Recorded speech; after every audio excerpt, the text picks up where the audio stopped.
Hey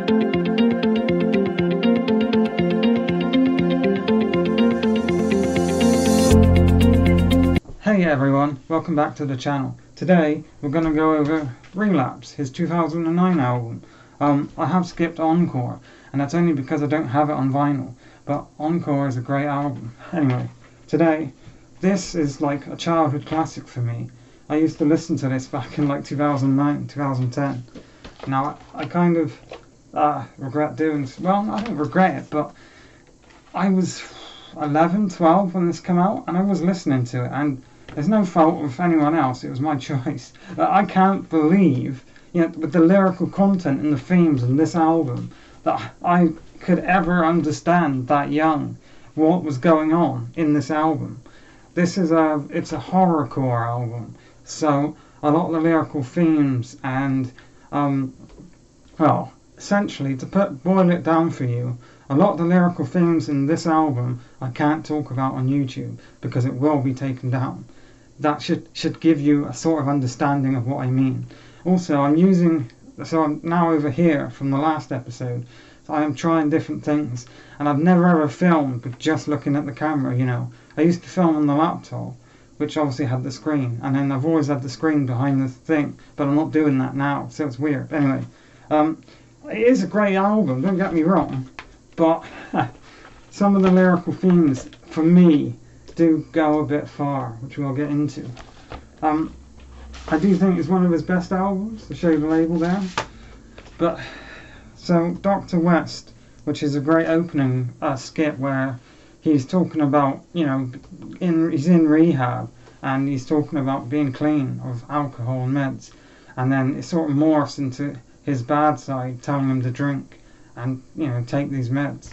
And then we have 3 AM, which is a horrorcore song where you believe he's chasing someone down with a knife, and then he cuts them up in the bath and drinks their bath water, because why the fuck not?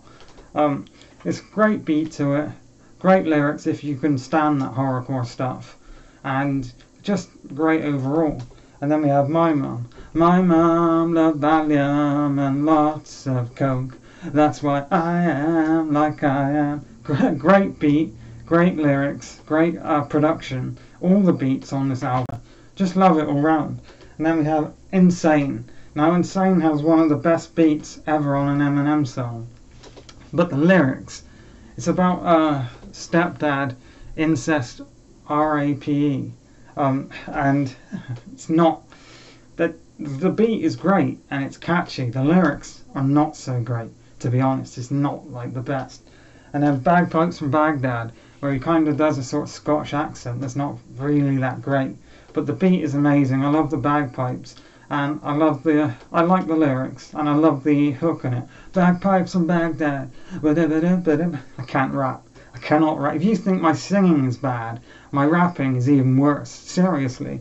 You do not want to hear me rap. Hello? Hello? My name is... No, that's a different song. Hi, my name is what? My name is who? My name is Chicka Chicka Slim. No, that's a different song entirely. And then we have Tonya, the skit, which is where the album sort of, it just loses me. He picks up Tonya off the side of the road and proceeds to tie her up for things you can imagine. And I don't like it.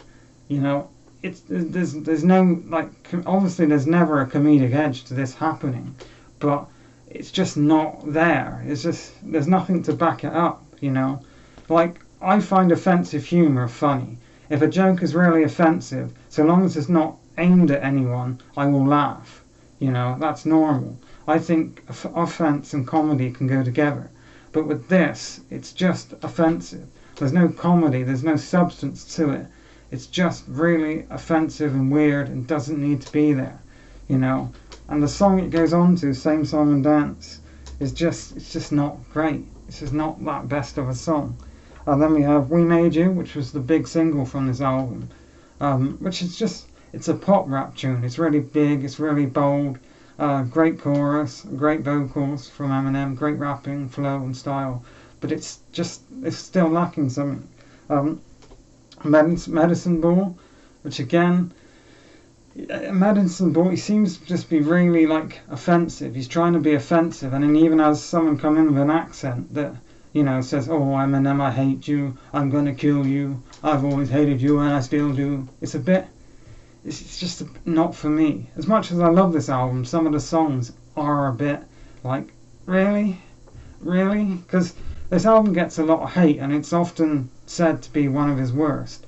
And I love it, and I don't think it's one of his worst, but I do agree with some of the criticisms it gets. Stay Wide Awake, I absolutely love.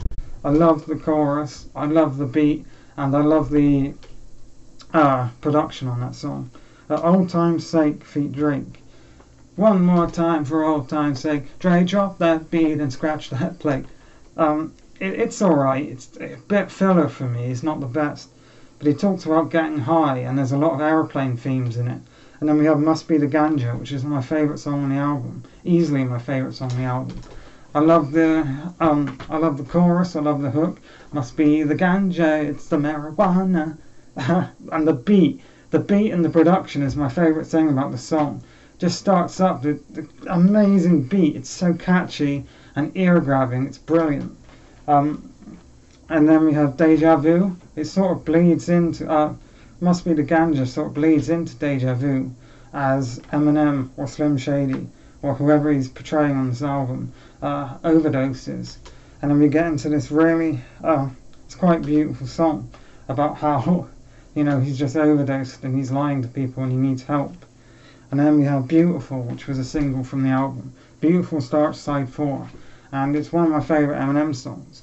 And some people might call it cheesy, and maybe it is a bit cheesy, but for me, it's a really beautiful and touching song, and I like songs with a bit of emotional edge to it. Yeah, it's not the happiest song in the world, but that's fine. I love it, and I've always loved it, The way, he talks about depression and never giving up, and if you're in that place, you can get out of it. So it is really helpful to listen to sometimes. But then it just gets completely ruined for me. I think this was a massive misstep on his part. We go from this really touching and beautiful song called Beautiful into a song called Crack a Bottle with Dr. Dre and 50 Cent. And I just think it completely throws me off. And what I mean is, albums have an emotional feel, or I do anyway, and I feel like the songs need to have an emotional connection with each other. So, it's a completely different feel emotionally. He's gone from a really melancholy and sad song to a song about RAPing people and taking drugs, and it's just not like, it's just not there, and it completely throws me off. Then we have a Steve Berman skit, which I was talking about in the last episode, where he goes in and Steve Berman's angry because he shot him and he lost the use of his right arm. And then it ends with Underground, which is a really great song, where he's penning the fact that he's back, and he has this really great beat and chorus to it. So overall, it's a bit of a mixed album for me. Whether it's there or not, I'll leave that up to you. But it's just, there are some bits and themes on this album that I really don't like, and others that I love. So, it's all up to you. Thanks for watching, and I'll see you again next time. Take care, everyone.